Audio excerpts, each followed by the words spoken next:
காட்டில் பலசாலியான ஒரு சிங்கம் ஒன்று இருந்தது. ஆனால் அது எப்போது பார்த்தாலும் கவலைப்பட்டு கொண்டே இருந்தது.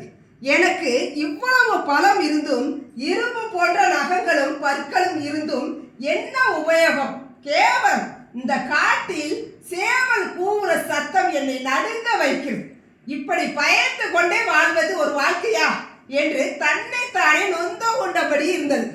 அதே சமயம் அங்கே ஒரு யானை வந்தது.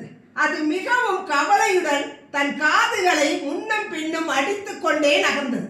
அதை பார்த்த சிங்கம், ஏய் ஜம்போ, உனக்கு என்ன கவலை? யாருமே உன்னை எதிர்த்து ஃபைட் பண்ண மாட்டாங்களே. உன் உடலை பார்த்தாலே எல்லா அனிமல்ஸும் பயந்து ஓடிவிடும்.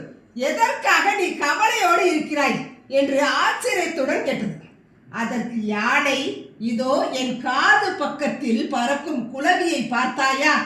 இது என் காதுக்குள் நுழைந்து கொட்டிவிட்டால் அவ்வளவுதான், என் உயிரே போய்விடும். அதற்காகத்தான் இப்படி காதுக்குள் போய்விடாதபடி காதுகளை ஆட்டிக்கொண்டு கவலையோடு நடக்கிறேன் என்றது. அது கேட்டு சிங்கம் யோசிக்கிறது. இவ்வளவு பெரிய உடம்பை வைத்து இருக்கும் யானை கவலைப்படாது என்று நினைத்தால் அது கூட கவலைப்படுகிறதே.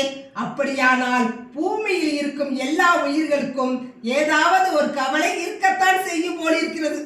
கவலைப்படுவதால் வாழ்க்கை ஒன்றும் நமக்கேற்ற மாதிரி மாறப்போவதில்லை.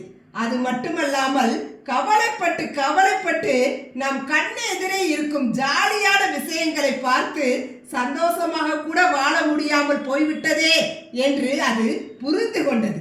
கவலைப்படுவதால் நம் பிரச்சனைகள் தீராது. எனவே தீர்வு பற்றி மட்டுமே யோசிக்க வேண்டும்.